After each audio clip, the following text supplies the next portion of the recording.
আচ্ছা sir, stock মার্কেটে stop loss হান্টিং জিনিসটা কি? দেখো, স্টপ লস হান্টিং জিনিসটা এমন কিছু ব্যাপার না। লাইক দ্যাট মার্কেট তার লিকুইডিটি চেক করার জন্য কিন্তু স্টপ লস এরিয়াতে যায়। লাইক দ্যাট যদি বলি কিভাবে বোঝাই তোমায়, দেখো মার্কেটে কোনো সাপোর্ট রয়েছে, রাইট?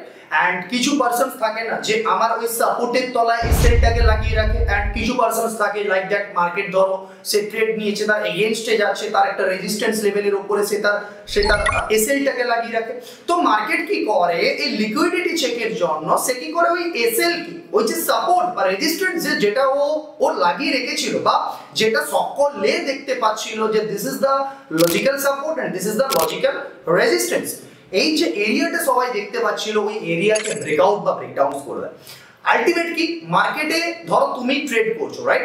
এন্ড তোমার কি হলো, এসএল কে হান্ট করলো, আন্ডারস্টুড? তো তোমার স্টপ লস কে হিট করা হলো এসএল, এন্ড মার্কেটে যাবে কিন্তু ওই ডাইরেকশনে। তুমি ধরো উপরের দিকে ট্রেড নিয়েছো, তা তোমার মার্কেট কিন্তু উপরেই যাবে, বাট তোমার এসএল হান্ট করে উপরে যাবে, right? So this call the, এটাকেও বলা হয় আরেকটা প্রসেস যেটাকে বলা হয় ফেক রেঞ্জ এক্সপ্যানশন, রাইট? তো মার্কেট যখন তার ফেক রেঞ্জ এক্সপ্যান্ড করে তখন এই লিকুইডিটি চেকের জন্য স্টপ লস হান্ট করতে যায়, তখন এই বিগ প্লেয়ার আরো লো প্রাইসে অনেক কোয়ান্টিটিস বাই করতে পারে। তো এটাকেই বলা হয় স্টপ লস হান্ট, রাইট? এরকম এডুকেশনাল কন্টেন্ট দেখার জন্য গ্রোয়িং বুলকে ফলো এবং সাবস্ক্রাইব করুন।